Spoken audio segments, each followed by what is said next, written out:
for the last several years as he was the head of the Enterprise Center, and he's leaving the job, and he wouldn't let us have a goodbye party for him. And so that was a real jerk move, let me just say that. And I really was frustrated, so when I heard that he was down here, I wanted to come have our own little informal goodbye party for Ken. So I know that the people in this room know, but it's important to say. Over the last 30 years, one of the most important Chattanoogans has been Ken Hayes. There's very few people who've had a bigger impact on our city than Ken. As a developer, of course, he's been very successful and done amazing work, but even more so in the public sector. The things that we do today when we walk down the streets, a lot of that has to do with what Ken has envisioned and developed. So as head of River City, he made a huge impact on our downtown. And when lots of people thought that we should withdraw and give up on our city, Ken push forward. If you ask anybody who can get over the mountain of troubles that you see in a project, there's nobody I'd rather have doing that than Ken Hayes. He will make sure that something gets done, and that is of tremendous value. He was in city government, as y'all know, as chief of staff, during a really important time when we had just made, a few years earlier, the transformation to our current form of government, and people were asked to believe in a different way to do things, and Ken served with people like Jerry and brought fantastic people into government to do a terrific job. And then over the last several years, as the head of the Enterprise Center, Ken has been amazing in changing the way our city is both perceives and works. He has really devoted his time to making sure that we're expanding out the uses of our broadband network to kids and businesses and people in our community, and I so appreciate it. So let me just tell y'all two things that I've learned about Ken that are really important. One is he genuinely thinks that if we just get more people involved, that we'll get a better outcome. I don't really think people understand how deeply he believes that. Because we will be in a conversation and he will just say, you just gotta trust me that if we can get all the people in the room, enough people in the room, the idea will get better. And he said that to me for the first several years of us working together until I got to the point where I just didn't ask the question anymore. He really does think that. And the second is, and this I think I've seen this grow in him over the last 6 years, is when we got started, digital equity was at the core of what we did. But I think that over the last 6 years, what I've seen is, in Ken's mind, the idea of how we are fair in what we do become a bigger piece of his everyday life, the way he thinks about things, the way that he does things, and that has been tremendous to watch.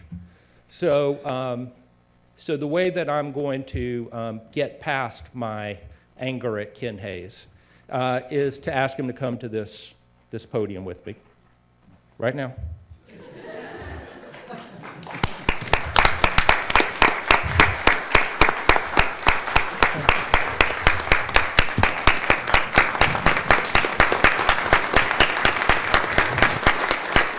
On behalf of the city of Chattanooga, I cannot think of anybody who's more deserving of a key to the city than Ken Hayes, my friend and a great Chattanoogan.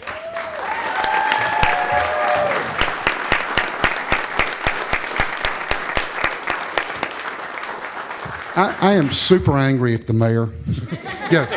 Frustrated with him because today was supposed to be about Deb coming on. That this is not my funeral. I'm not going away, but it sounded really nice, and it's the kind of things you hear at funerals. So anyway, I appreciate you all, and it really is. I mean, working together really does work, and I think that when we've all been at our best and our most, taking this community forward is when we're all sort of lined up and we agree on the things we agree upon and we go forward, and where we have disagreements sometimes, we just let those sort of fester. So, I appreciate every one of you all up here.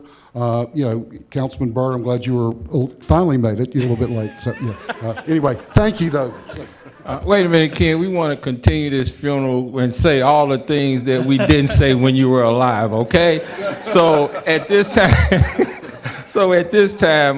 Councilman Byrd. Yes, thank you, Chair, so much, Ken. You know, I got to meet you before I became a councilman, and you've always been a positive guy. And then after becoming a councilman, you still just instill so much positivity into me, and I look at you as a friend, a brother, and it's going to be sad to see you not around at the Etnia, just, you know, going on to your other parts of life. But one thing I want to say is that with Miss Deb, you put a jewel in our city and at the Etnia. And if anyone in this room hasn't sat down and talked to Miss Deb and just got to know her, this is one of the most amazing women you would ever want to meet. I think she's going to take the Etnia to a whole nother level, and I can't wait to work with you and sit down even more with you. And thank you for all that you're doing, and thank you for coming to our city. It is a real honor to just get to know you. Thank you so much. All right. Vice Chairman Henderson. Hold on. Wait a minute. I told you we're going to say all the things we didn't say when you were alive, okay? Okay. Ken, I want to tell you, I appreciate all that you've done for me in the last probably couple of years is when I've really got to know you. And I've learned a lot from you, how you approach a challenge, and I've learned a lot. I appreciate the unsolicited advice that you send me, never wrestle with a pig. You get dirty, and the pig likes it. And I wonder who we were talking about. but that, I won't reveal that.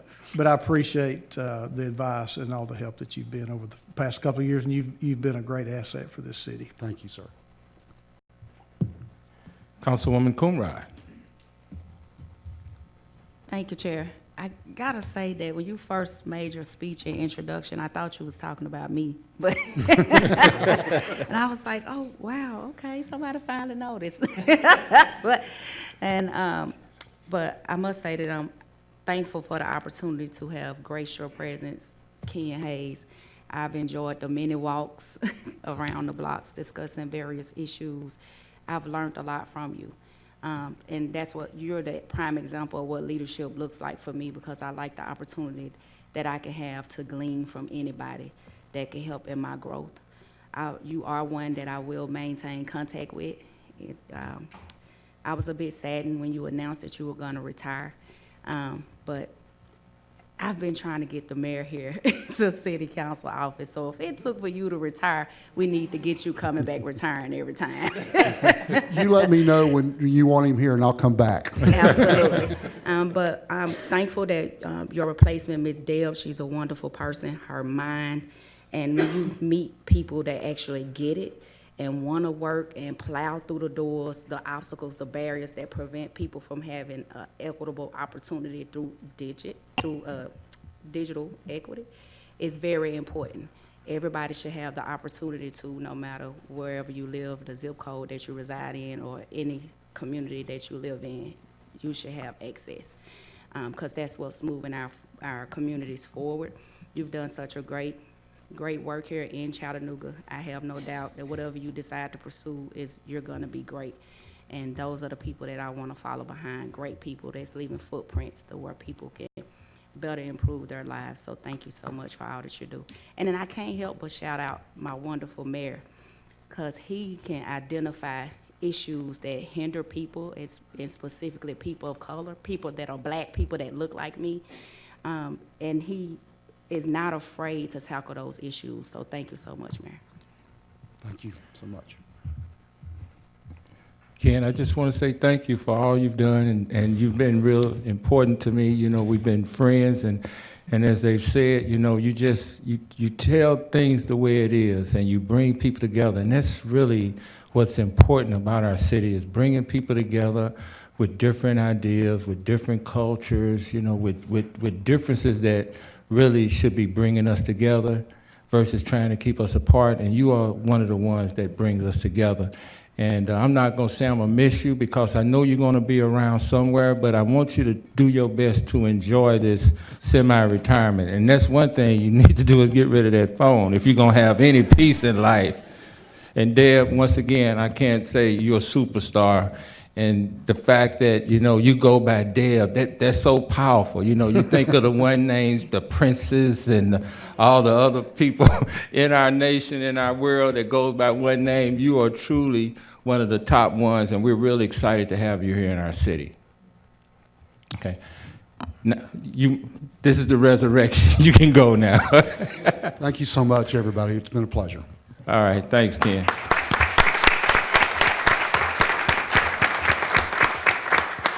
Wait a minute, Mayor. You can't go yet. You got to stay for the whole thing. We gonna. I don't want to interrupt y'all. Okay. Now, at this time, we will move on to ordinances on first readings. We have planning items A through H that has been read into the records last week. Council, is there anything anybody would like to share with us on any of these items?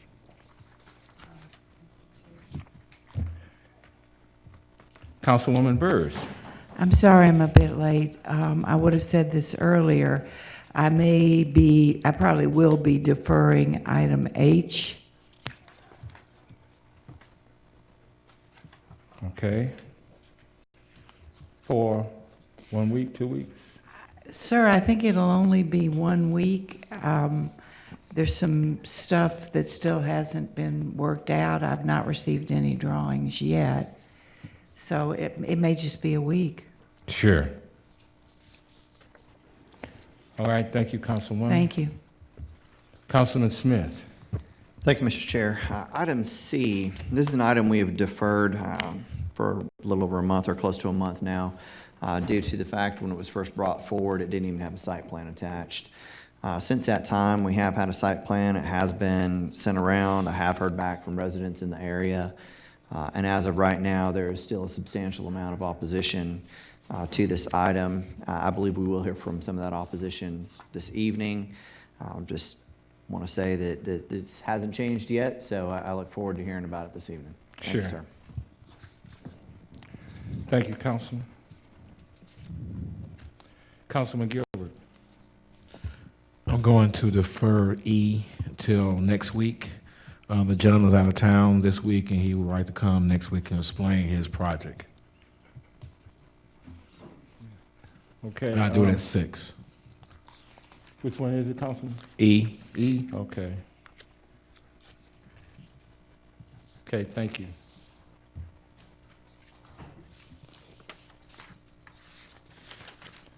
Okay, now, at this time, we have some that need to be read into the records, resolutions. 7D, please.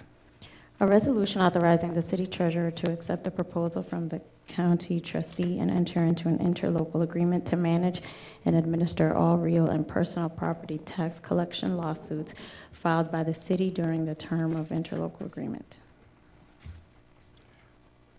No questions? E, please.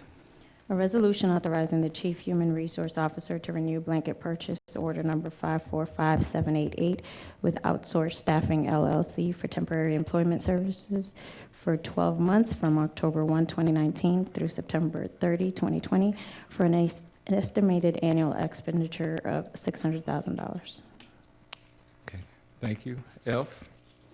A resolution authorizing the appointment of Jeremy Hicks as a special police officer, unarmed, for the Department of Economic and Community Development to do special duty as prescribed herein, subject to certain conditions. Now we'll move on to G, please. A resolution authorizing a revision to the Employee Information Guide to provide examples and clarity in the language relating to overtime and holiday pay sections. Item 7H has been read into the record last week, so now we will move on to police items I. I'm sorry. Okay, let's back up here. Yeah. Councilman Burrs. That relates to the item I might be deferring. Okay, excellent. Thank you. You're very welcome. Councilman Ledford. Thank you, Chairman. Dr. Burns, that's where I was going. That's in conjunction with the previous. Sure. Thank you. Absolutely. Thank you, Councilman. Now we move on to 7I. A resolution authorizing the release of K9 Coda as a service dog. Okay.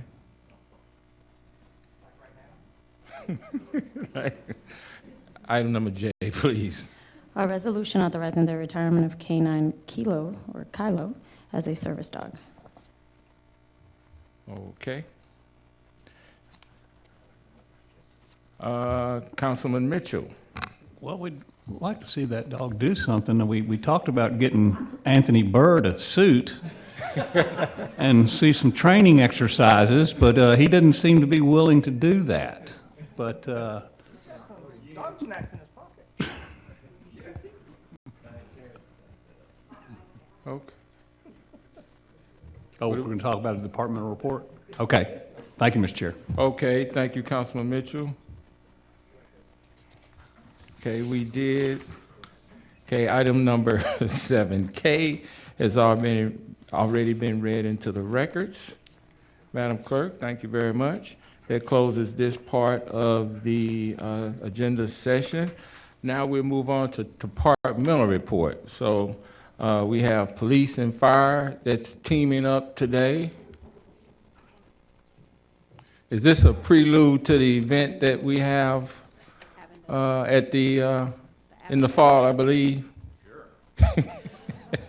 Mr. Chair, Yes. before we do the departmental reports, in the 1:30 session, you had, there was a question from the Chair of Public Works and Transportation about an item that's on next week. Yes. And since we don't have a committee report for that, did you want to handle that now, or would you rather, since we don't have a Public Works committee today, did you want to handle that question now or after departmental report? Okay, we can do it right after the departmental report. Great, thank you so much. Yeah, thank you for the reminder. Absolutely. Yes. Gentlemen. Thank you. We are doing a joint report, and I think it's kind of important to highlight out of all this the work that the Chattanooga Fire Department and the Police Department do together. And in the next couple slides, I'm just going to show you a couple of examples of collaboration that we've done with CPD and some of the fun stuff that we've done throughout the community. And I think it's interesting to kind of point some of this stuff out. A lot of this stuff has been going on for a while in different forms or formats, but kind of in the competitive spirit with our two departments. We do work well together, and I'm proud of that, and I'm proud of the relationships that we've built over the years. And I think it's super important for us to be in that world. We've worked on a public safety camp together. If you remember, a number of months ago, I brought one of our captains by, Captain Terry Rochelle. She started this program a couple of years ago. This year, we had an overwhelming amount of success with this program. I think we had a council member or two come and talk to him. I think Ken Smith, I believe you came and spoke with him as well. These kids were super excited about this. And this is working with a whole bunch of different agencies, including CPD. We work with Hamilton County EMS. We also work with Park Ridge. And it was really to take middle schoolers and high schoolers and show them the world of first responders and hopefully plant some of those seeds in their mind of maybe future careers or future candidates for our departments that come within our community. These children were super excited to go through this program. They do a lot on the PD side. They actually work on actual wreck. They package patients and put them in a helicopter. We let them squirt water for a hose. You know, there's all kinds of neat little things that they get to do that really kind of lay that foundation for them moving forward. You can see there, just doing some more stuff. We were able to take a couple of them up in one of our aerial buckets, and that was extremely exciting for them, and actually put them in turnout gear and let them actually feel what it's like to put the gear on and understand how important it is to serve our community in that aspect and all the tough stuff that goes with it. But again, it's a great partnership with all the different agencies, and we couldn't do it without CPD. We couldn't do it without Hamilton County EMS. We couldn't do it without the other agencies that help with that. So just in that collaborative spirit, I think it's really important that we pull these kind of things off. But we wanted to really highlight the public safety camp. We look forward to doing it again next year. We've had 2 successful years, and we had more students this year than we've had in previous years. So the word's getting out through the YFD centers and that this is available to these kids. And we've had a number of parents come to us and say, when's it happening? When's it happening? And we're going to continue to push for this. Almost every bit of this is done out of volunteership. These are first responders on the PD side, on every side, that are volunteering their time to take time out to help these kids out, and I think that's an important highlight. Moving on, we've also teamed up with CPD this year.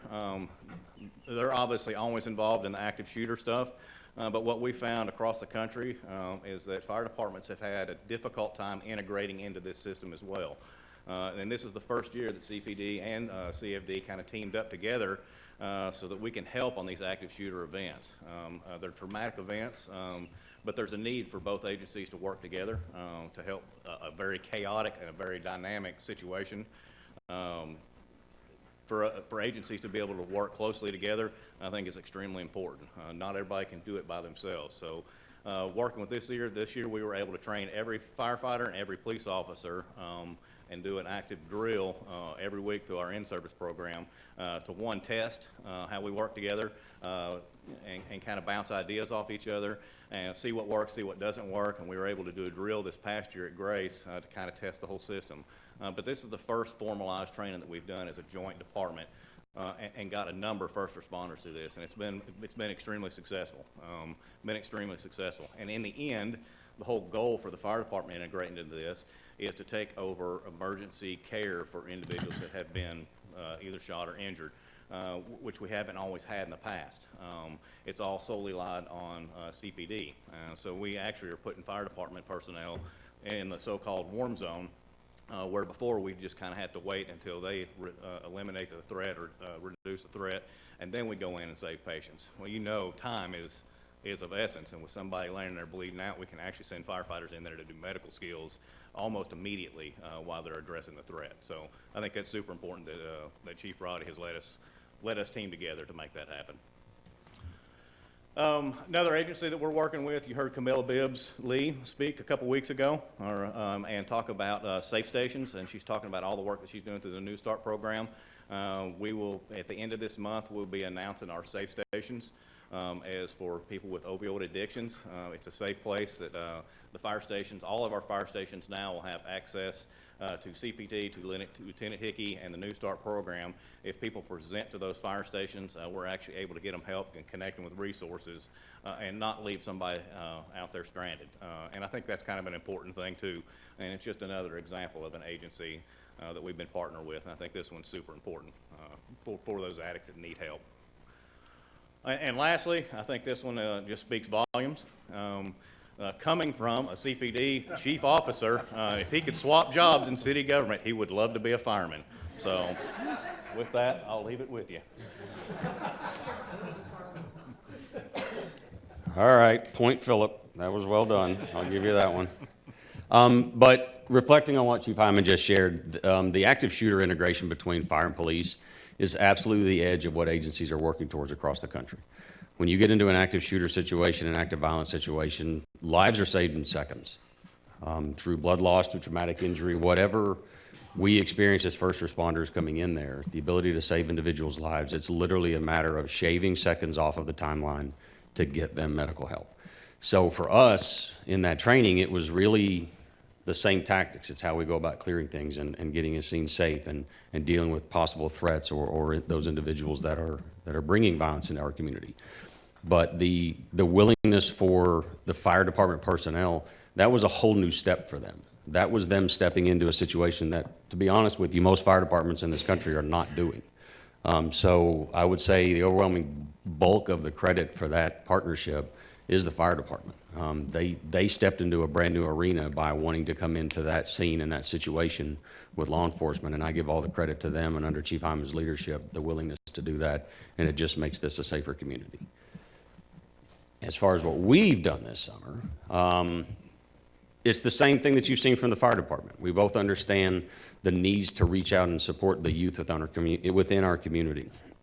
So with that, the police department again engaged in camps and schools. Some of the ones that we worked on this summer was a Gear Up, which is a collaborative between us and UTC, where members of our SWAT team actually went to week-long summer camps and engaged the kids in very light physical fitness. We weren't doing boot camp, but the design was to help them understand leadership and mentoring and just bond as a team. So members of our team went down there, had an excellent time. Our officers get as much out of it as the kids do every single time they do that. We worked with the camps at Signal, engaging with kids there. The Tri-Kids Triathlon Camp, I managed to go and speak to a few of those young athletes and what it meant to persevere and push through something difficult, and I would say a triathlon represents that. And then again, just being there around the first days of school. So we're looking at a lot of our school-based and school year-based programs coming back online, your Big Brothers Big Sisters, Bigs in Blue, and YCAP, various other youth engagement programs that the police department does throughout the year. Those will be kicking off in the coming weeks as well. As my slides go crazy, we're not to him yet. Can you, there we go. We had a CIT graduation, which is our crisis intervention training. We graduated 8 more CPD officers into the crisis intervention team, which is a 40-hour intensive school on how to support individuals in our community that are in a state of crisis. These specially trained officers are positioned and assigned throughout the police department, and a graduation of these 8 officers, it puts us over 140 of our officers have received this specialized training. That's over 25% of our workforce has this specialized training. We're going to continue to build that number up as we continue through the program in a partnership with the Hamilton County Sheriff's Office. The Take Me Home program, which I'm sure all of you are familiar with, which is the program that we have instituted in our cars to help with individuals with communication barriers, whether it's through dementia, Alzheimer's, autism. Loved ones can register their family members who have these communication barriers into the program using biometrics and a photograph. So if our officers encounter an individual on the street that just simply has trouble communicating that they might be in a stressful or crisis situation, our officers can search for those individuals by biometric identifiers, height, weight, race, age, gender, and so forth. And it'll bring up a series of photographs to help our officers identify who that individual may be. And then in that program as well is information on their loved ones so we can get them reunified as quickly as possible to not only create a safer environment for that individual, but obviously to calm the stressors that their loved ones are going through while they have a loved one that they're not quite sure where they are. Well, as a result of one of the Chattanooga Fire Department captains, Skylar Phillips, bringing this to us a short time ago, we worked with City IT, and I cannot praise their efforts enough on actually making what was a good idea into a fantastic product. And that product is so solid that as a result of that, it was signed into legislation by Governor Lee in July of 2019 to expand the program statewide. That legislation protects the city from any liabilities from its use outside of the city of Chattanooga, but it also gives this program free of charge to every other law enforcement agency in the state. So I thought that was a pretty good accolade for a collaborative work between the genesis in the fire department, the actual work being built in IT, and then the police department using it operationally here in Chattanooga to show that this is an actual mechanism that could bring value to agencies and communities across the state, and Governor Lee agreed with us. We did have some rough spots violence-wise in July with a total of 16 shooting incidents, with 6 of those being gang member involved, 3 not gang member involved, and 7 were unknown. As a result of that, and as I came to the council in our strategic planning session, was talking about using focused deterrence method to work on the small number of individuals that drive the violence in our community. If you'll notice the significant arrest below that. In a very short period of time, not only Chattanooga Police Department personnel, our other local law enforcement partners, federal law enforcement partners, the Hamilton County District Attorney's Office, the U.S. District Attorney's Office, the same team that you've heard us come to you with before when we talk about how we work through focused deterrence to address this, that same team came together in July. And as a result, we had a number of significant arrests, as well as we took 53 guns off the street of Chattanooga that were in illegal possession. We're getting to you in a minute, relax. We have a CPD Academy graduation this Thursday. We will be graduating 21 graduates, and out of that, 8 of those are female. That is a 38% female cadet rate. To my knowledge, and anybody's welcome to correct me, that is the highest percentage of female graduates we've ever had in a Chattanooga Police Department Academy. So our efforts in minority recruitment, believe we're hitting the mark when it comes in to just growing the number of female police officers that we have in our city. 8 of those 21 originally from Chattanooga, and as well as 4 of those being veterans as well. And now you're up. We will be, as you read earlier in your resolutions, we'll be retiring 2 active canines from the Chattanooga Police Department's Corps. The first one is K9 Kilo. Over a 10-year career, resulted in 631 canine assisted arrests, 153 canine apprehensions, 159 guns recovered, 563 grams of cocaine, and 467 grams of meth. That is an absolutely outstanding career. Those are small incidents scattered over a decade that impacted the safety of this community. So Kilo's numbers are absolutely phenomenal, and maybe a bit reflective of the handlers. And we'll also be retiring Canine Coda, which we've had for a short period of time. But as with any acquisition, animals have as much of a personality as humans do. And through our training, sometimes certain personality characteristics we know just aren't Chattanooga. So we'll be returning Coda to the kennel, and we'll be going through the acquisition and training process for another canine. So we can find one that does fit Chattanooga's needs as a canine. But if I can reflect a little bit on this group behind me, that are all dressed alike and covered in dog hair, because that's just how canine rolls. We're retiring Kilo, and if you notice, the entire unit showed up here, out of respect not only for the service of Kilo himself, but also handler, Officer Romero, but also this is just how they work together. The countless hours that they spend, I would safe to say at some point today, they were all at the range doing some type of training when it literally feels like you open the door to an oven to pull your cookies out there. That's what they're out there working in. And they do it in the rain, they do it in the snow, they do it, as I said before, covered in dog hair. They crawl into places that you wouldn't imagine, and they crawl into places with their animals.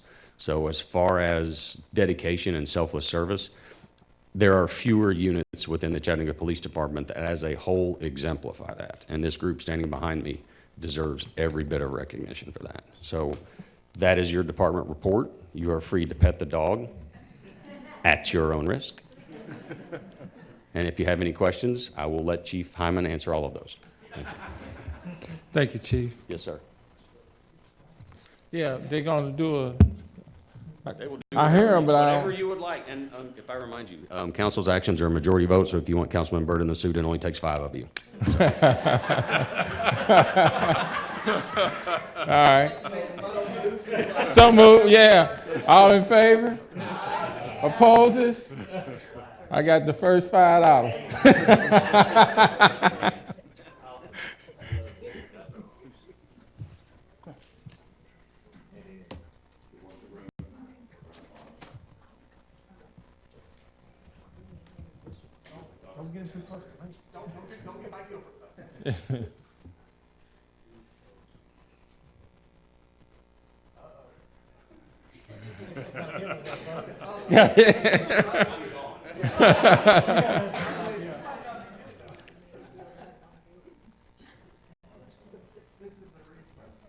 Okay.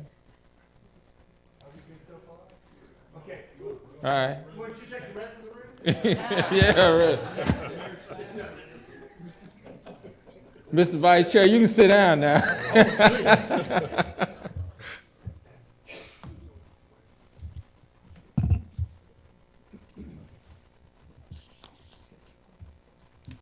Councilman Ledford. Thank you, Mr. Chairman. Every year at the Jack Benson Heritage Park, we have a very special event, Bark in the Park, and I'm so excited to announce that's coming again in May, on May 2nd. But the Chattanooga Police Department, along with Hamilton County Sheriff's Department, have also always brought their dogs out. And I tell you, it's the hit of the day. We learn so much about their amazing capabilities, and the officers present their partners with 4 legs in such a fashion that everyone learns so much about the service that they provide and the importance and the demonstration. So if you, I'm sure that's a call out for May 2nd, by the way, Chief, to get them back out there. But we appreciate them coming out so much and the service that they provide to our community. People don't realize the vital service. I mean, we can't smell like they can, and they do such amazing amazing services that we just, I mean, it's a partnership, it's a bond. And when we see the animals and the dogs with their handlers, I always ask the same question, you know, what happens when they retire? And a lot of times I get the same answer, and that's, well, that's my dog, and he's coming with me. And so, you know, it's not just that's a partnership, it's a partnership for life. And I appreciate Kilo's service and all the handlers and the officers who dedicate their lives to helping us do their work through this special department. Thank you, Councilman. Okay, if that is all, Maura, Ms. Sullivan, would you like to give us an update on that Public Works item you mentioned a few minutes ago? Yes, sir, thank you. The question was raised Yes. about Hold on one second. Councilman Mitchell. Yeah, Mr. Chair, I don't know if you have it. Do you have next week's agenda? You don't? Okay, well, never mind. I was gonna get her to read 7I, and then the explanation could occur, but maybe Yes, sir, that's not thank you. gonna happen. Well, I have mine. 7. Okay. Thank you all. Thank you. Thanks, man. Great job. Thank you.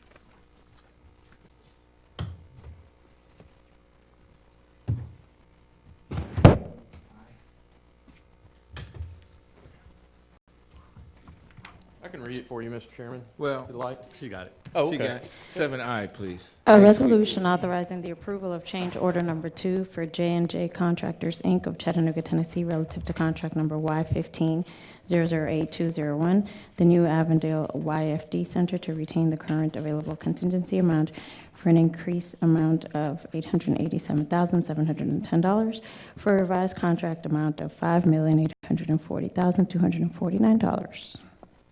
Thank you. Mr. So- Holland. Yes, sir. So in summary, I'll let Bill Payne answer any detailed questions about this, but it's a change order using appropriated funds from like this past year's capital projects to finish the site work needed to obtain our CO to use the building. So we still lack appropriate access for parking, and so there's several handicap accessible parking spaces and sidewalks that need to be installed in order for us to get our CO. Part of the site work had been completed with this contract, but only the adjacent pieces to the building. The idea was that J&J could execute this much quicker, so there's another stage of the project which includes the demolition. This part that we're asking to change order with J&J, the existing contractor on site who's already mobilized, for efficiency's sake, to go ahead and use this contractor and so that we could expedite the site work much quicker. We're asking for the council's approval to authorize this change order. The demolition contract for the old Avondale YFD Center would come in a separate contract. So we've only broke out a piece of the additional site work that needs to be done. Okay. My light's still on. You're still on. Yeah, thank you, Mr. Chair. Yeah. When you originally bid this, I believe I recall the conversation about we wouldn't complete the site work.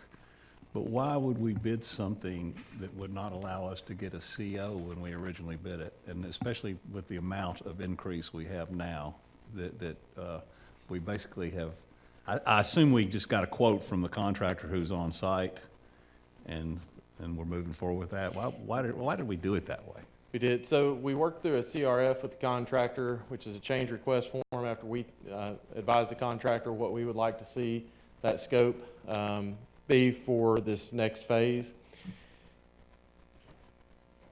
We knew that we needed additional funding for the site work and the demolition of Avondale Center when we, once we contracted with J&J to construct the new center. And so we had anticipated requesting additional funding to complete the site work at Avondale. This is one way, it's just a mechanism where we would like to use in order to, for efficiency's sake, in using J&J contractors who's already mobilized, and also get the work done a little bit quicker. To your point about why we did that, we knew that there was additional site work that needed to be completed in another phase, and we did plan for that in the following fiscal year. So it was in our 5-year plan, and in our strategic capital plan, we knew that we needed additional funding when we secured all the funding for the facility. Okay, did I just hear in that that when you went to bid the original time, you realized you didn't have enough money, or when you opened the bid, you realized you didn't have enough money? I need to defer to Bill, and we may have to dig that back out to get that detailed answer that you're asking about. And I would ask if we could do a little research on that. Sure. And I'll try to have that, a written response to the council on the timeline. Yeah, I absolutely think it's great that you're doing it right. I don't think that's a problem. It's just, I kind of wonder from the design stages, and believe me, I used to run Parks and Rec, and it happened to us all the time. Yes, sir. But you'd get something designed, and then the bids would come in, and it's like, whoa, that's not what the architect estimated. So, I understand the business of it, but yeah, you can research that. Well, let me defer to Mr. Payne if he has any additional level of detail to that question before we get back with you. Okay. Overall, we had always planned from the beginning to pursue the design and the construction of the facility first with a separate contract for the site work. So that was not anything that was a result of the bid prices. Okay. So that was just something that was always planned as we went along.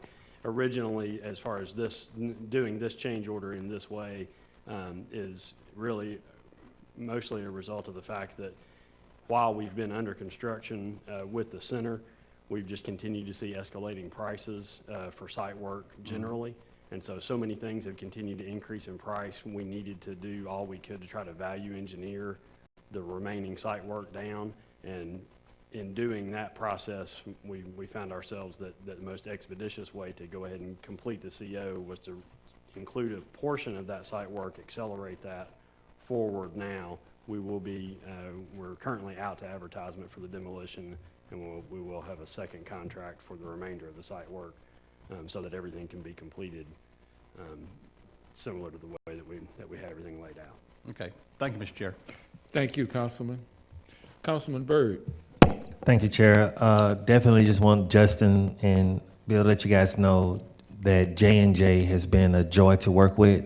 So JJJ, triple joy to work with. These guys are amazing.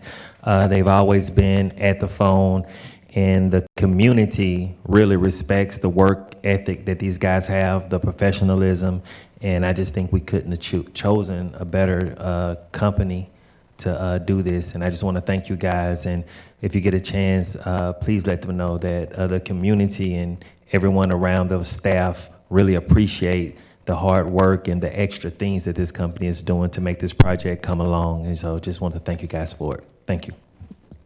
Thank you, Councilman Byrd, and J&J also. We passed that along to several of our staff, and we also think a lot of that contractor and appreciate that, and we will certainly pass your sentiments along to them. Thank you. Any other questions? Thank you, Councilman Byrd. Okay, with that being said, that ends this portion of the agenda session. I will now turn it over to Youth and Family Development, Chairwoman Coonrod.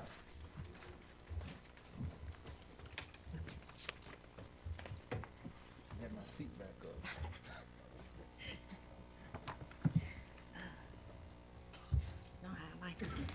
Thank you, sir. Can I get approval of the minutes? Thank you. Thank you. I feel like when you introduce the YFD committee that it need to be music playing in the background.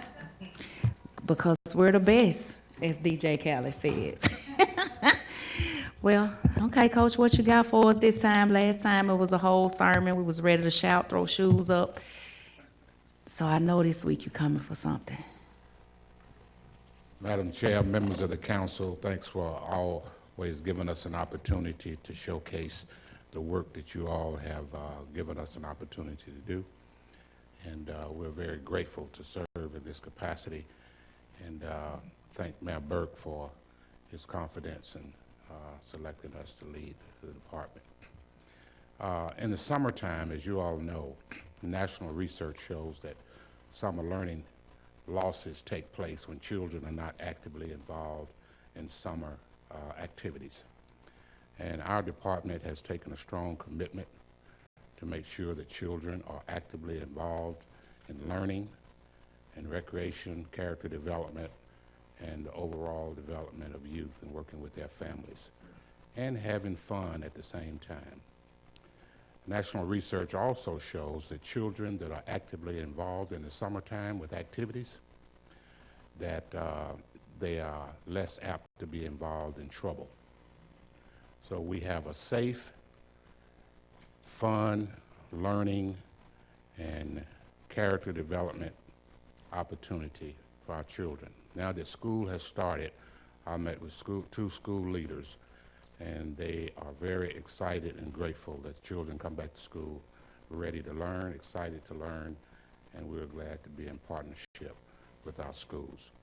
For today, you will be presented with a glimpse of what took place this summer under the leadership of Greta Hayes, and who is the Director of Recreation and has done an outstanding job developing these programs for our youth.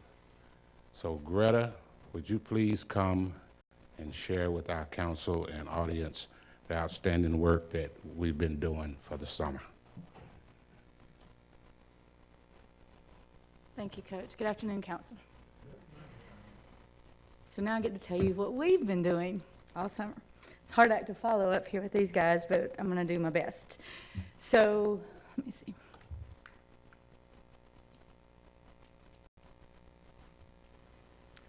So as you know, that we are all about smarter students, stronger families. And I want to talk a little bit before I get into Kids Camp about all of the programs that we have that go on year-round, but we have increased participation throughout the year.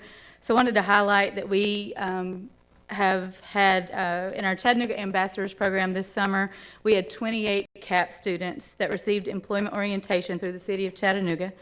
We had 24 CAP students that participated in our summer work experience, learning readiness skills and providing counselor support by working at our kids' camps at our various locations.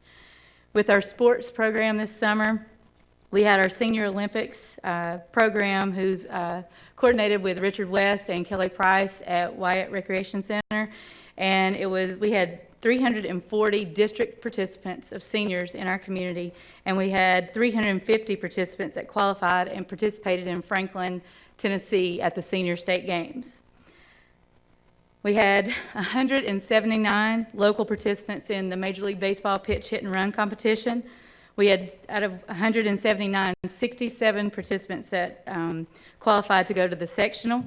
And Chattanooga had 4 participants that actually qualified to go to the team championships at the new Atlanta Braves Stadium, where we had we actually had 2 first place winners and 1 second place and 1 third place winner. So we were really excited about that. With our RBI baseball and softball program, we had 29 baseball teams, 47 softball teams. And with our adult softball spring league, we had 49 teams with 553 adult participants in 9 different divisions. So we had a really good summer with our summer sports program.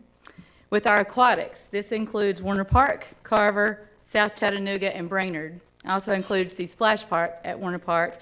We had over 36,942 different participants coming to our aquatics centers, which I think is pretty incredible. Of course, it's been a hot summer, but we're excited about that.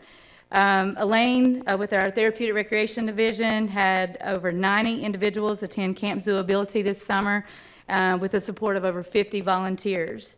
This does not include the 2 full-time staff and 3 part-time staff for 3 weeks that the camp was in session. So she had a really good summer as well. So now I want to talk about our Kids Camp summer camp. The 2019 YFD Kids Camp program was filled with activities that have physically, mentally, and spiritually enhanced the youth with new innovative programs, which included mentoring, motivational speaking, educational programs, special events, and field trips. One of the highlights of our camp to me is being able to see our young people that have participated in our camps from the age of 5. They go through 12, then they work into our teen programs, and we actually are able to hire them throughout the year and be able to help support our programs. And it's a really positive impact for our young ones that are able to see people that live in their communities, that they see at the store, that they see at schools, and now they're working with them in the summer. And it's really helped our full-time year-round staff be able to engage and work with our young people. So at this time, I want to show you a little video of some of our summer staff who just really have a huge value for our summer camp.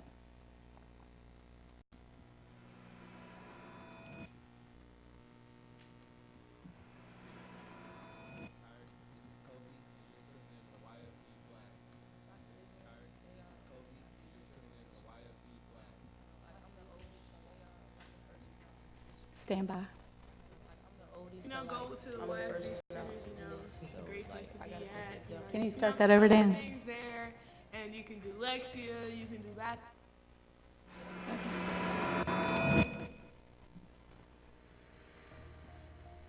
Hey, this is Kyrie. This is Kobe, and you're tuning in to YFD Blast. My siblings, they are one of my biggest motivations. You know, like I'm the oldest, so like I'm the first one out in this, so it's like I gotta set the example. Go to the YFD centers, it's a great place to be at. You can learn a bunch of things there, and you can do Lexia, you can do basketball, you can do art, they got kickball and stuff, Soccer.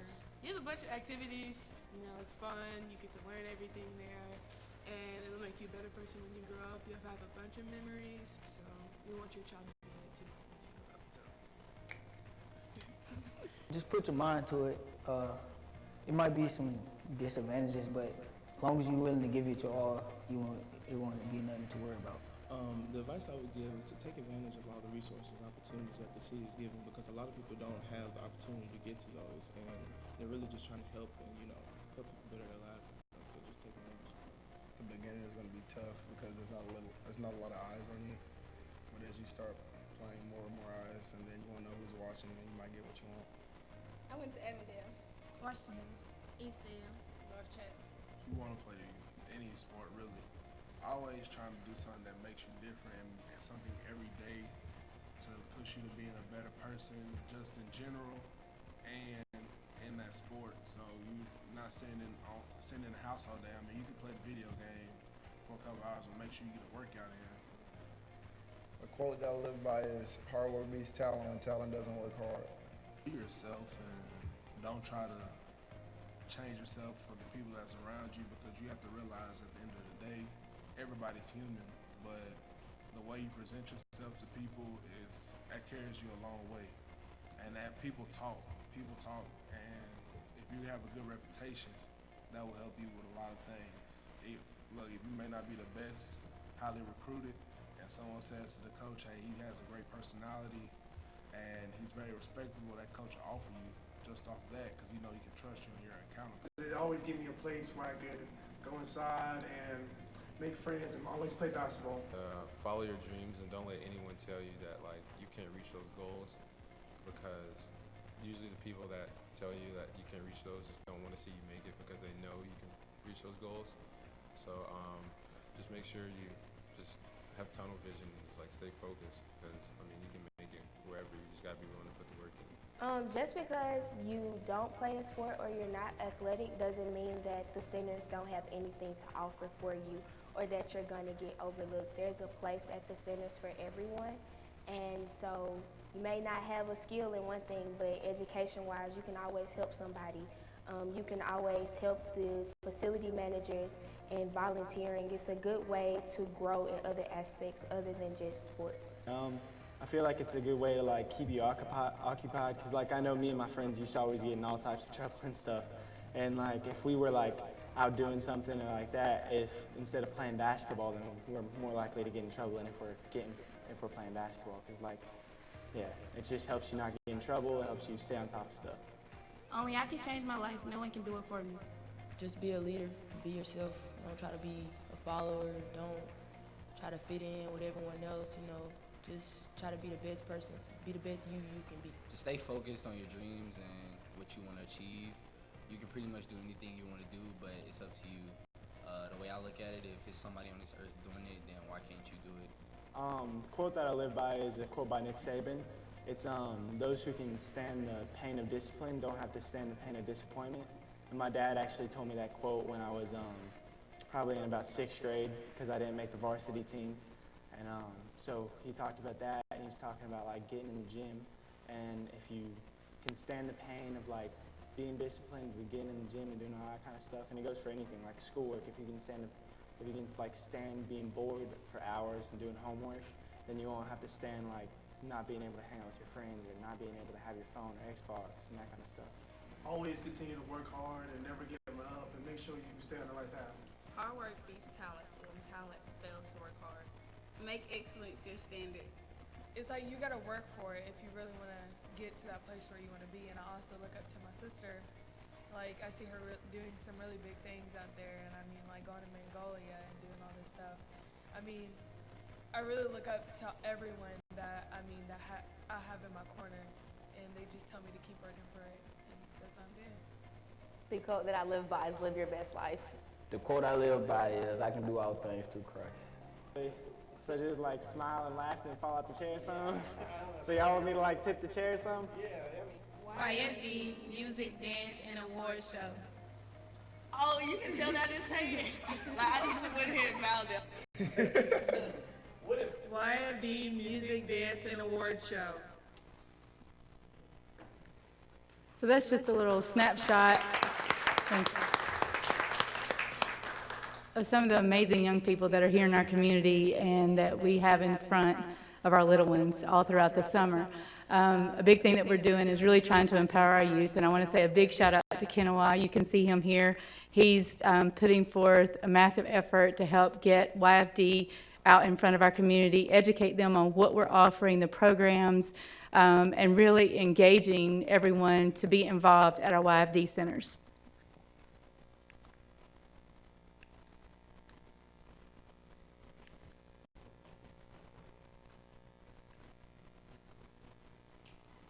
Okay. So what we did, the highlight of the summer was our YFD music, dance, and awards show. It was held at the First Tennessee Pavilion. The pavilion was decorated to represent like a Hollywood glamour award show. And the youth and staff were treated like stars. We had a red carpet. The youth were entertained by local music, dance artists, and contemporary urban violinists that we brought in, Daniel Davis and Eric Stanley. They were our special guests for the day. During our 2019 Kids Camp Resource Day, we had a special invite given to nonprofit groups and some of our sister departments where they talked earlier about our public safety camp. That has become a highlight of our camp. The kids requested it this year, so I think this is an amazing partnership with the police and fire department that we genuinely appreciate. And Terry Rochelle's done an amazing job working with Kim Battle, our Kids Camp coordinator. We also had a King's Chess program where we're introducing chess at some of our centers, and our goal is to hopefully have a chess club that we can go and play some other local groups within the city. We went to Booker T. Washington State Park for a day and had a lot of educational sites in addition to water fun. They got to ride horses, they did rock climbing, and it was an incredible day where they really embraced our kids and did a good job teaching them about outdoor life and also the history of Booker T. Washington State Park. Some of the other people that we had involved was Reach One, Teach One, the Wildwood Center, Progressive Mentoring Group, Tennessee American Water Company was involved, Chattanooga Health Department, Centerstone Violence and Bullying did some classes for us, and also Judge Phil came and spoke at several of our centers this summer. So it's more than just camp and having fun. We're really trying to bring resources, make this a diverse camp, but also make it educational, and they're learning while they're exploring all these opportunities. The other thing, before I show you this last video, is we could not do this without our staff.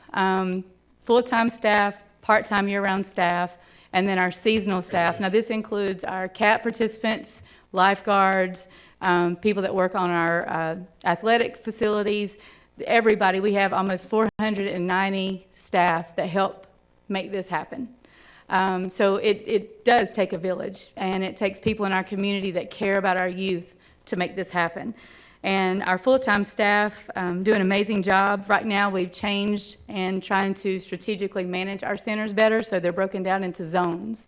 And this matrix will be a evolving matrix.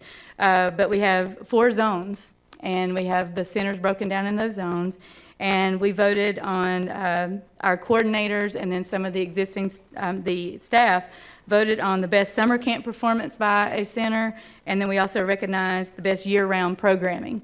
And so for Zone 1, South Chattanooga was recognized for having the best summer camp performance. Wyatt had the best year-round programming. Zone 2, Brainerd had the best summer camp performance, and Shepherd had the best year-round programming. Zone 3, Carver had the best summer camp performance, and Avondale had the best year-round programming. Zone 4 was Washington Hills, had the best summer camp performance, and Hickson had the best year-round programming. So I feel like highlighting our young people and the great times that they had is important, but also highlighting our staff. The other thing that we're doing, because Coach Jennings has preached to us, about staff development, we will be taking the center managers from the 4 year-round programming to the National Parks and Recreation Conference in Baltimore in September. We feel like that's a great opportunity for them to network, to learn, and to bring programming back here to Chattanooga that is being set, the standards being set nationwide. So we're excited about that. So before I sit down, I want to leave you with a video showcasing our Fun Day.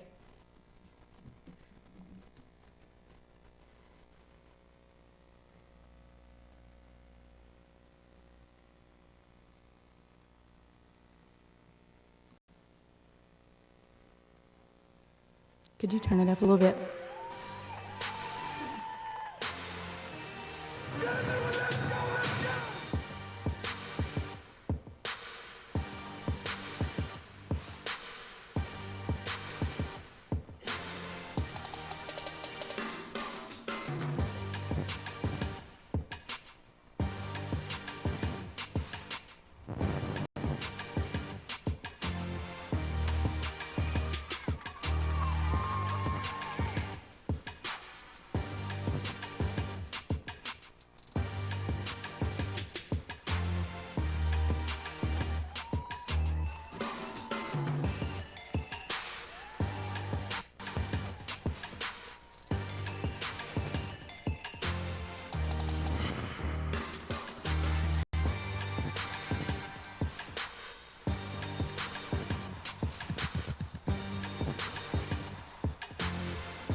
Councilman Gilbert.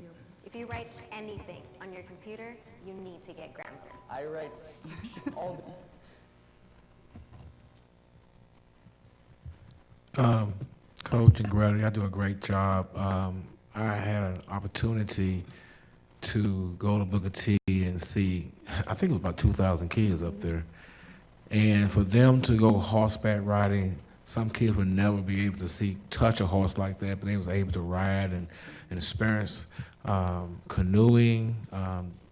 Me personally, I couldn't get out there in all that water, but them kids did, and they learned how to paddle. I mean, you have to paddle a certain way to go, unless you're going in a circle all day long.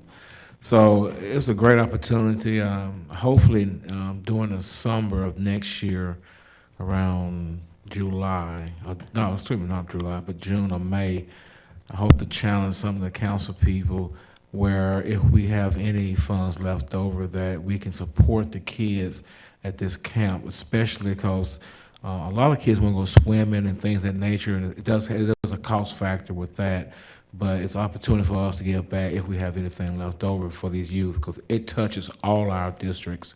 and they do a fantastic job. And them kids are happy. It's hot outside. They were still out there running and playing, and just it's a wonderful time. So I appreciate it. Thank you.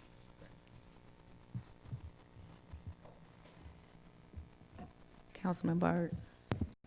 Thank you, Chair. I take my hat off to you guys. This is an awesome, awesome thing. When I look at TV, a lot of times we see so much negativity.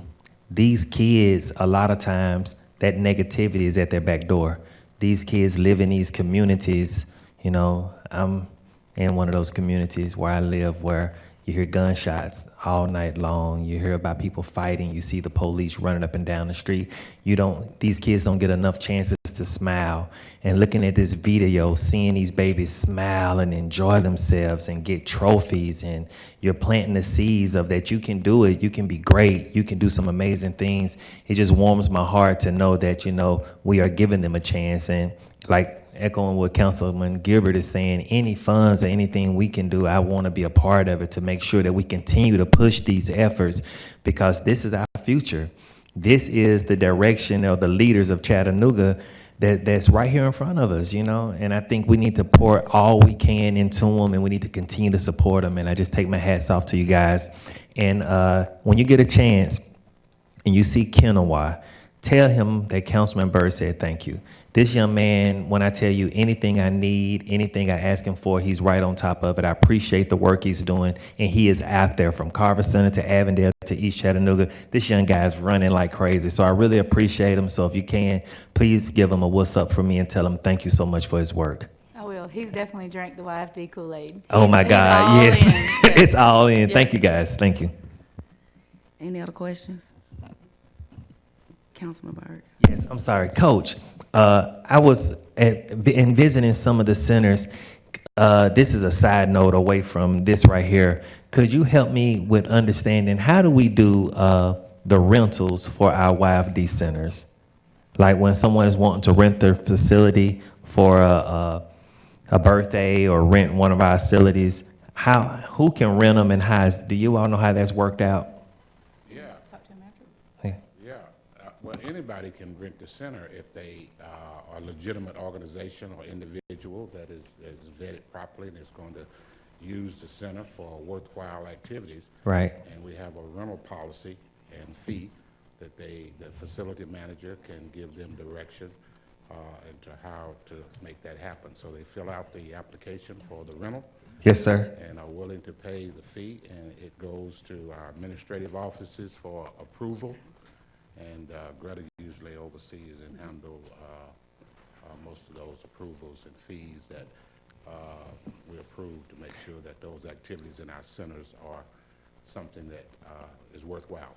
Okay, in talking to some of the constituents, they asked to me, they was like, you know, sometimes some people will come in or maybe rent and not respect the place in the form that they feel they should. Do we have anything like a deposit or any type of situation to where if things get broke or things are misplaced or taken from the center during a rental? Do we have anything in place like that?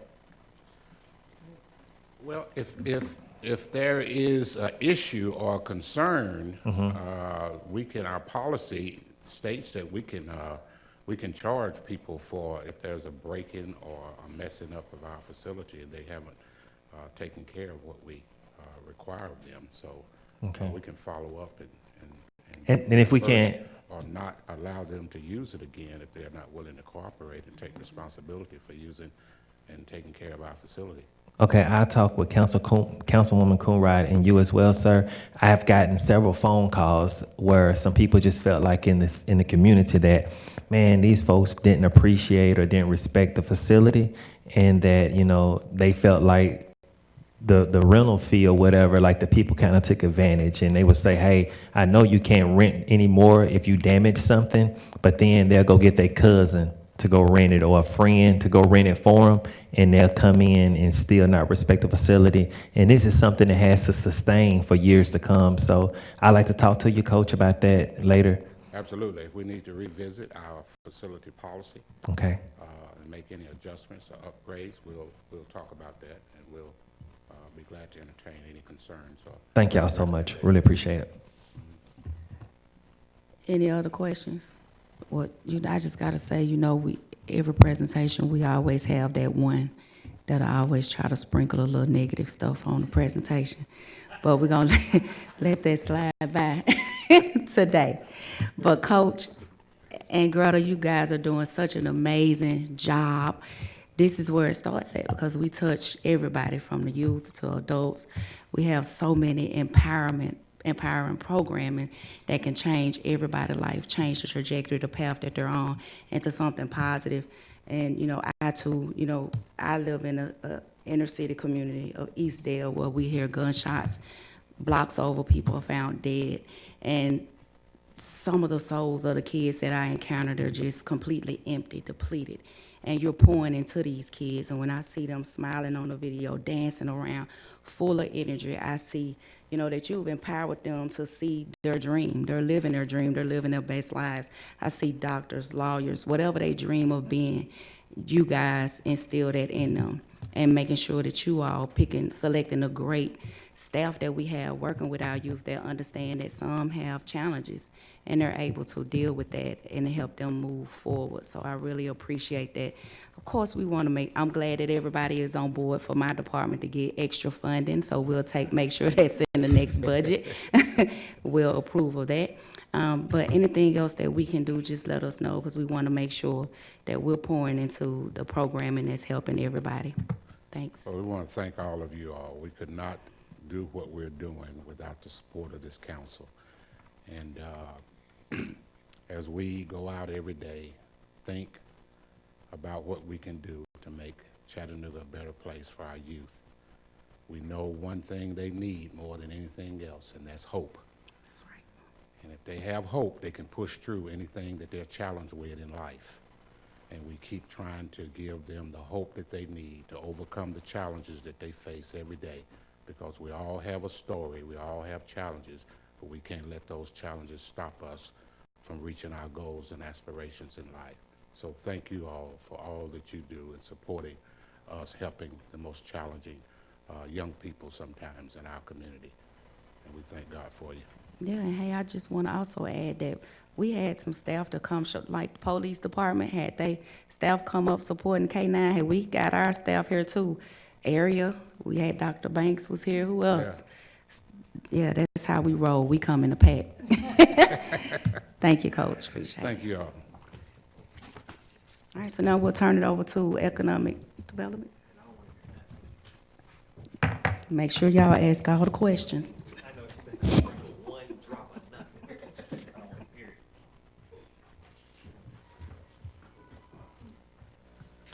Thank you. I got a motion to approve the minutes, so moved. Everyone approved? Aye? Everyone do that? Okay, good job. All right, Economic and Community Development Committee, we have resolutions 7A. A resolution declaring surplus of an approximate 7-acre tract at Enterprise South Industrial Park on a portion of tax map number 1300001.08, and authorizing the mayor to enter into an offer to purchase real property in substantially the form attached with Empire Distributors of Tennessee, Inc., and to execute a deed and any other necessary closing documents for the conveyance of the property in the amount of $560,000. Seeing no questions, 7B. A resolution authorizing the mayor to enter into a donation standard form agreement in substantially the form attached with the Lyndhurst Foundation, Inc., for donation of improvements to a small public park located at the intersection of St. Elmo Avenue and Virginia Avenue, and to the Greenway connection to the park for the acceptance of park improvements in the amount of $46,776.79, and Greenway improvements in the amount of $7,714.50, for a total amount of $54,491.29. Okay, seeing no questions, 7C. A resolution authorizing an amendment to Resolution Number 29619 with Artist Walker Design Studio for site work related to the artwork creation and installation services for the Highland Park project for an increased amount of $18,831 for a revised contract amount not to exceed $63,831. All right. Thank you. Going down to Tuesday, August 20th, 2019, resolutions 7A.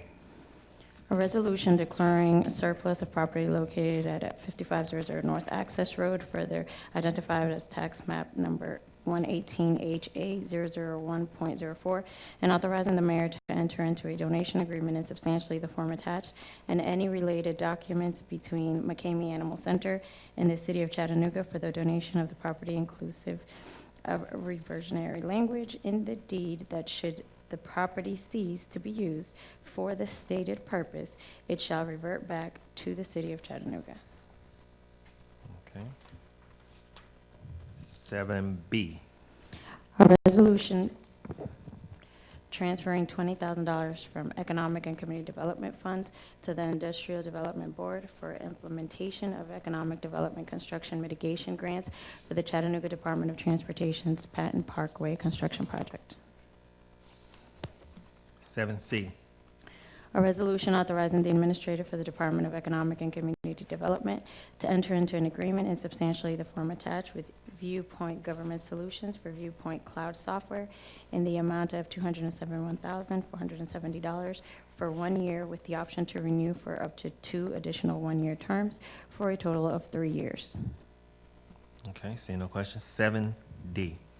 A resolution authorizing the administrator for the Department of Economic and Community Development to enter into an agreement for the purchase, creation, and installation of artwork for the Wieland Foundry Trailhead with the artist Mark Forens, the Very Many LLC, in the amount of $370,750. Okay. 7E.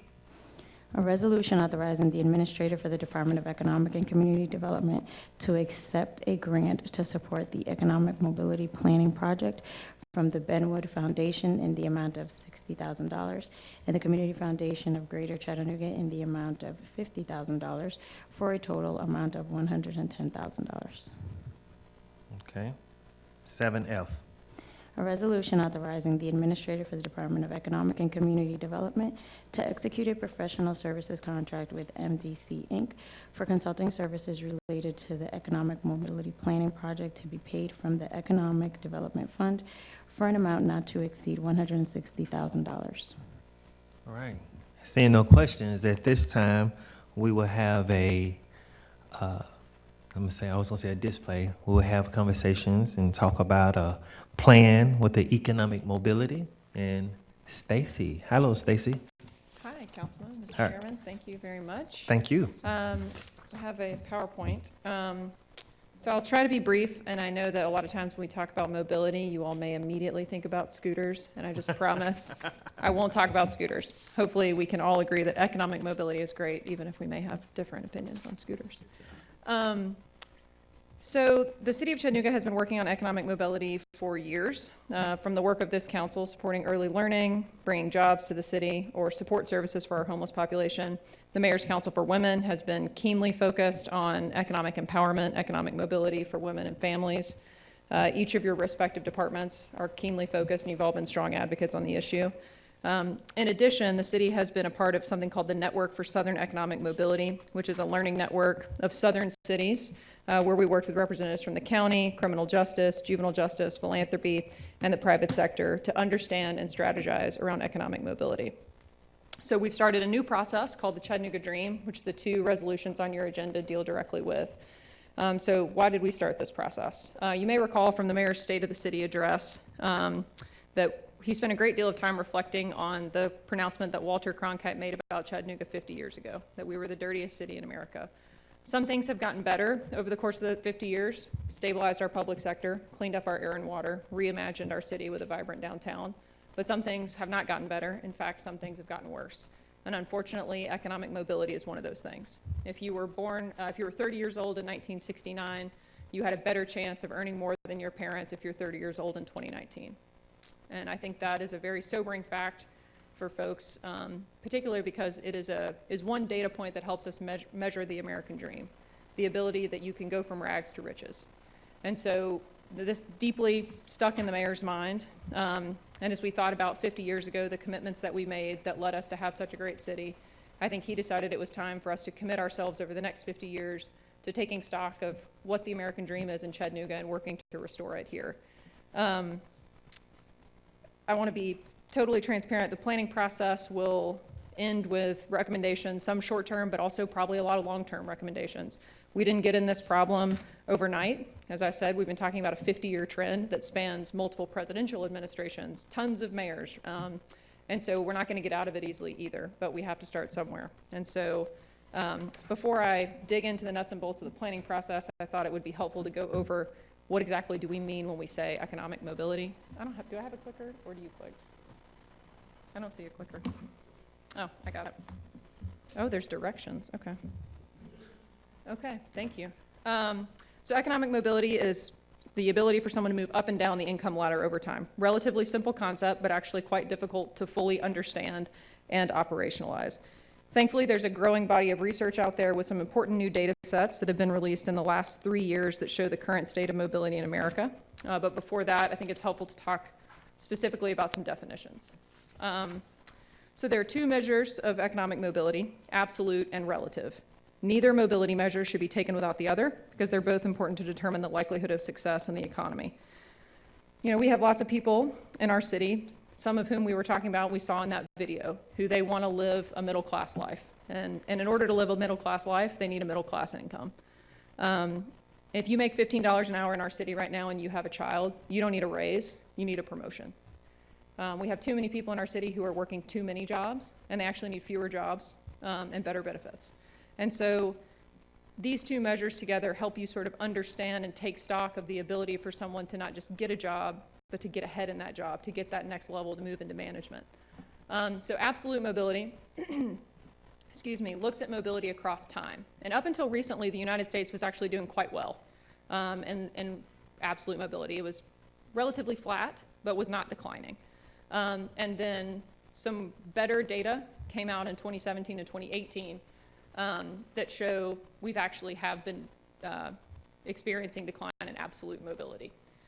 Relative mobility shows the ability of individuals to start at the bottom of the income bracket and rise to the top. The U.S. has been doing very poor on this measure for a number of times. We refer to this as stickiness at the ends. So if you're born to high-income parents, you are very, very likely to stay high income, and if you are born to low-income parents, you are very likely to stay low income. And so I promise I won't talk about data and definitions the whole time. I've got some stories, but let's run through some data visualizations in just a minute. But before we do that, I think it's important to talk about why mobility matters.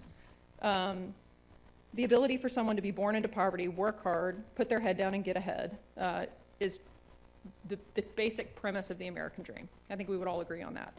I think it's important to recognize that mobility is not guaranteed. Just because you work hard, just because you do all the right things doesn't mean we can guarantee economic mobility. And I think as policymakers, we need to be very transparent about that and understand that we can't guarantee people a path to the middle class. What we should be focused on is helping people, helping to change the odds that if you do everything right, the odds are greater in your favor that you actually end up making it. We spend a lot of time, I think, helping to figure out how we help people beat the odds, and instead let's change the odds so that it's a little bit easier for them to climb that economic ladder. And I think this is important for the city for several reasons.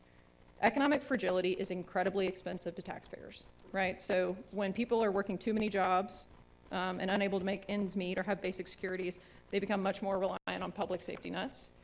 And also, economic mobility is an incredibly smart strategy for cities. When we fail to address problems at the local level, talent is mobile. People will go where they can get that next thing. I think we all probably have stories of someone who, may have gotten an entry-level position at Alstom, but then they just really felt like they couldn't move up into management, so they went somewhere else. They will go where the jobs are. They go to Atlanta, they go to Nashville, maybe they leave and go north. There's a common theme that you'll hear sometimes in people when they tell their stories, the feeling like they have to leave in order to get ahead. And so we want to retain that talent and keep it here in Chattanooga. Okay. So let's talk a little bit about some intergenerational data. A lot of researchers who are doing work around economic mobility have identified something uniquely Southern in the trends on economic mobility. So this map shows absolute mobility broken down by county. We can also get this at the tract level, which I'll show you in just a little while.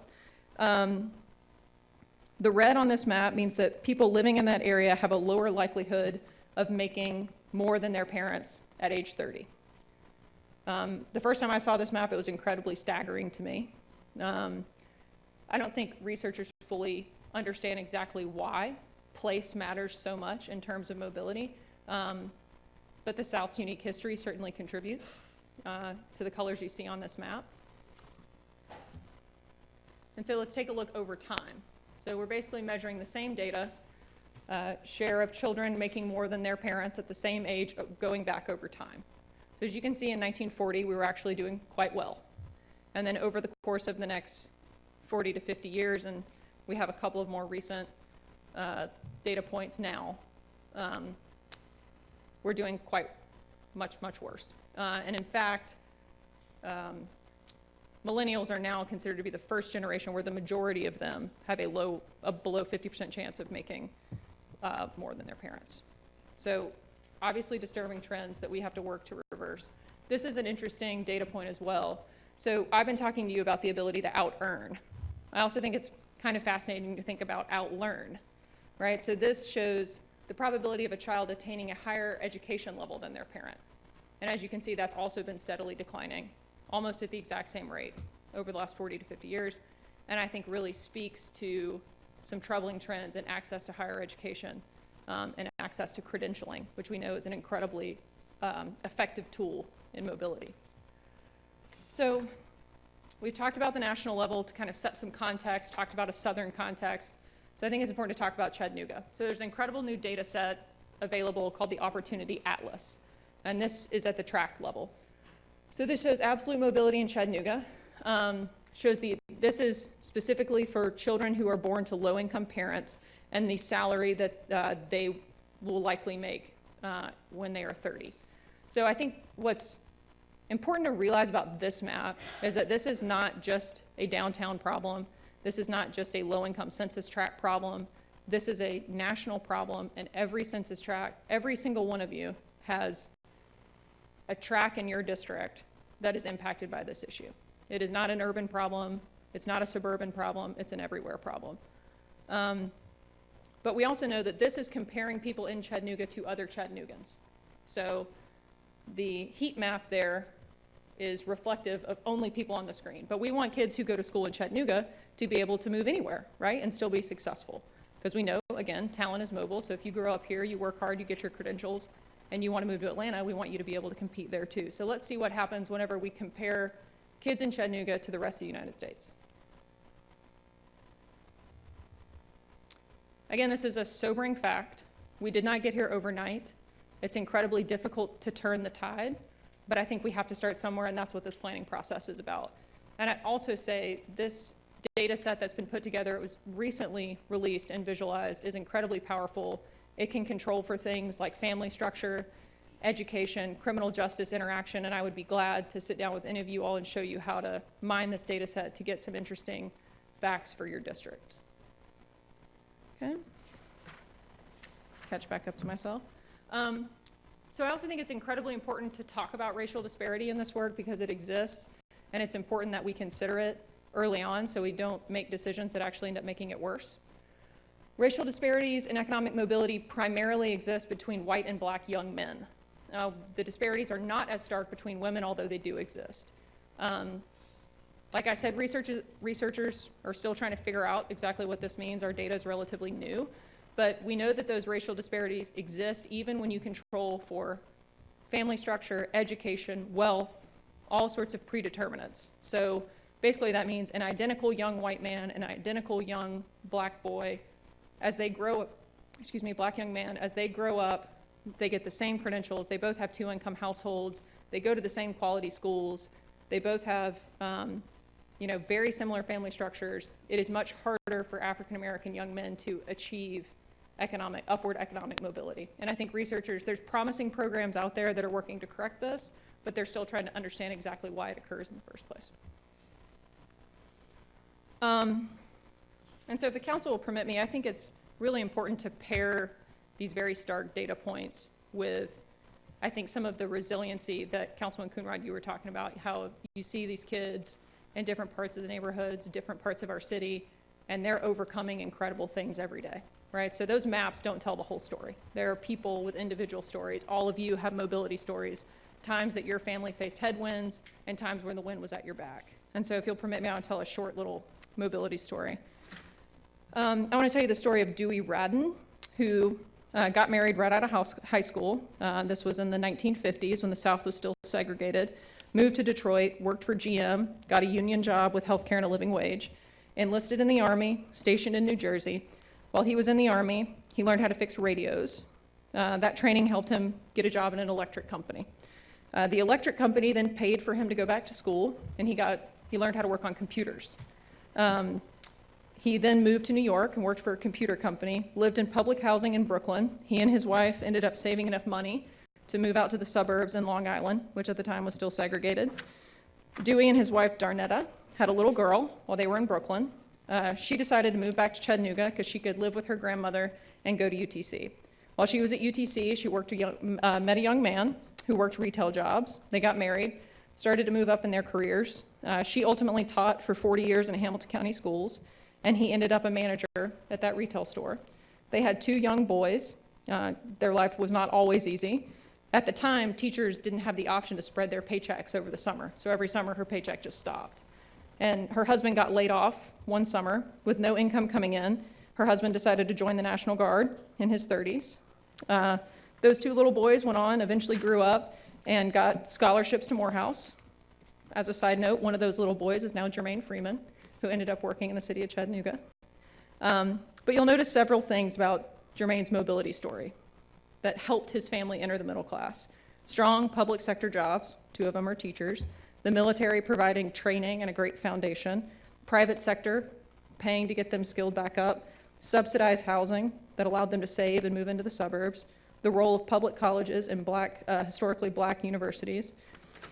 And then again, as I talked about, the idea that you have to move out to go up. So his family is part of the Great Migration. You'll also notice the headwinds that they faced. Laid off from a retail job, so the changing nature of the private economy.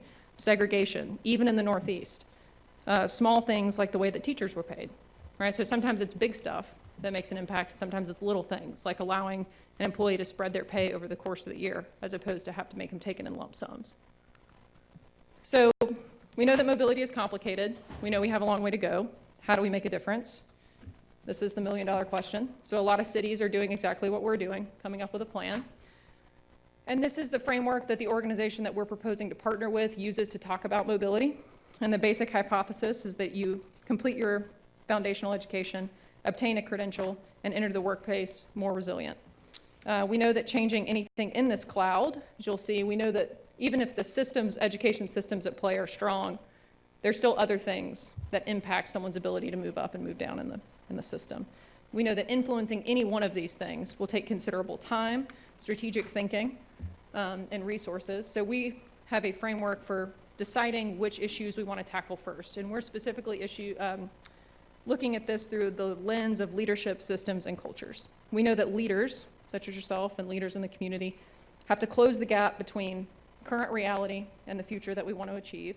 We know that institutions are currently developed to get institutions and systems are currently developed to get the results that they're getting. And we have to change those systems if we want to get a different result. And we also understand that when we're evaluating where to invest our time and actions, it's important to remember that community habits, attitudes, and values shape our appetite for change and shape individual and system behavior. So we'll use these lenses and ask ourselves questions like, do we have the right leaders around the table engaging in this process? And is there a cultural appetite for the change that we're proposing? So let's talk about the actual planning process itself. Sort of threefold. Engagement, we've already been talking to folks on the ground on the front lines of economic mobility, educators, healthcare professionals, faith community, to help both learn from them about what they're seeing, what potential policy changes we might be able to enact to actually move the needle on this issue, but then also, as you'll see in the last bullet point there, increase their overall understanding and potentially gather data that might help increase our understanding. And then the final, and I think biggest bulk of the report is a policy scan. So we know that public sector policies and private sector action have a considerable impact on economic mobility. We're going to limit our focus to 6 areas and conduct a deep policy scan in each one of those areas that might help shed light and build recommendations that this council may act on, the administration may act on, or the broader community and our planning partners. Here's a schedule. I know this may be a little difficult to read, and I apologize. We'll be glad to make this available in print. But we're sort of in phase 2 right now. We've had conversations with our partners. As you see there, we've already started holding some focus groups and starting our sort of robust engagement, and then we'll move forward into phase 3 and phase 4 in October, November.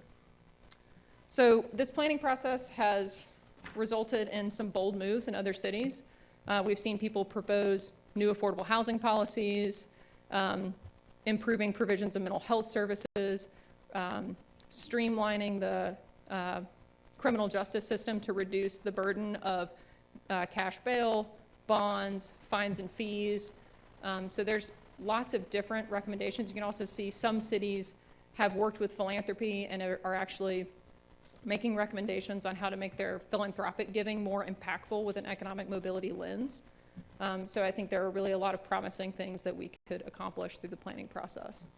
And I would be more than happy to answer any questions you have. Thank you, Stacy. Councilman Gilbert. Here we go. Thank you, sir. You're welcome. I just want to thank you for the presentation. It was a bold one. I appreciate that. I know it's been a lot of controversy in different areas, similar to what we're discussing now, but reality is reality, and we need to work together as human beings to correct it. I mean, I think we have gotten away from being American. We have separated ourselves, and the Bible says, a divided house will not stand. So we as human beings need to start, our Americans, need to start looking at working together instead of working apart. If there's an issue, there's a problem, let's try to work together to solve that problem. I think in the past, a lot of times people overlook issues and concerns one way or the another. So I still remember my brother telling my grandfather, and when he had, East Chattanooga, all the plumbing that was done, he actually did all of it. And they told him, Jim, if you was a white man, you have a great business. That's what was told to him. But he did, he kept on, kept moving. He actually worked for fertilizer. He's a chemist. Actually mixed all the chemicals that not currently, but in the past, they used for fertilizer. So we have gotten farther from their era, but we still have not arrived. But I believe working together, understanding one another, I think the program that Beverly's going to put in place, so we can learn from each other, how we think, why we think the way we do, the environment that we lived in, that will help bring us closer together. So I really appreciate the boldness that you did take to present this. I appreciate it. Thank you, Councilman. Thank you, Councilman. Councilwoman Coonrod. Thank you, Chair. Stacey, after seeing this presentation, I had to just pause for a moment to get my thoughts together and my emotions in check, because it's rather heartbreaking to see that we're still in this space, and even the small steps that we take, it really doesn't even put a dent in it. But I appreciate having a staff that's not afraid to talk about it and address these issues, and not even afraid to use the words black and white, because we understand what this, it's just heartbreaking. And I really am looking forward to the day that not just on a local level, but state level, federal level, to where we actually can see milestones through our policies, criminal justice reform, housing, so everybody can truly have an opportunity. When you think about our kids that's going off to college and saying, well, I don't want to come back to Chattanooga because I don't have an opportunity. And even with a 4-year bachelor's degree, you still can't get a job to where you can, be able to compete or to be in a great financial space for upward mobility, because you're making the same as if you've just had a high school diploma, which makes no sense at all. And intergenerationally, it's becoming a problem, and particularly in, poor communities, the African Black communities, is that we can't gain any leverage because we're constantly being pulled back down from issues that's before us and being created through our policies. And that has been strategically done. So thank you again for the process. I'm glad that we're able to acknowledge what it is, call it what it is, and be intentional about changing it. Thank you. Thank you. Thank you, Councilwoman. Stacy, once again, thank you. I think this was an awesome presentation. I definitely want to sit down with you and get a better understanding of how this process is going to work. Accountability is a huge factor that I'm dealing with right now when I'm talking to people on both sides. And sometimes there's some hard things that both sides have to address. And I think this is the start to addressing them. So I appreciate that, and I appreciate the mayor and the staff of bringing it to light, because if you do want change, you have to bring it to the forefront and say, this is the problem. And I think I even said it to you one day, like, how's it gonna change though, Stacey? And you was like, you gave me some ideas, and I was like, okay. So I look forward to working with this project and look forward to talking to you in the future. So thank you so much for what you guys do. Absolutely. Thank you very much. Yes, ma'am. Seeing that we have no more questions, I will say that we are adjourned to 6 o'clock.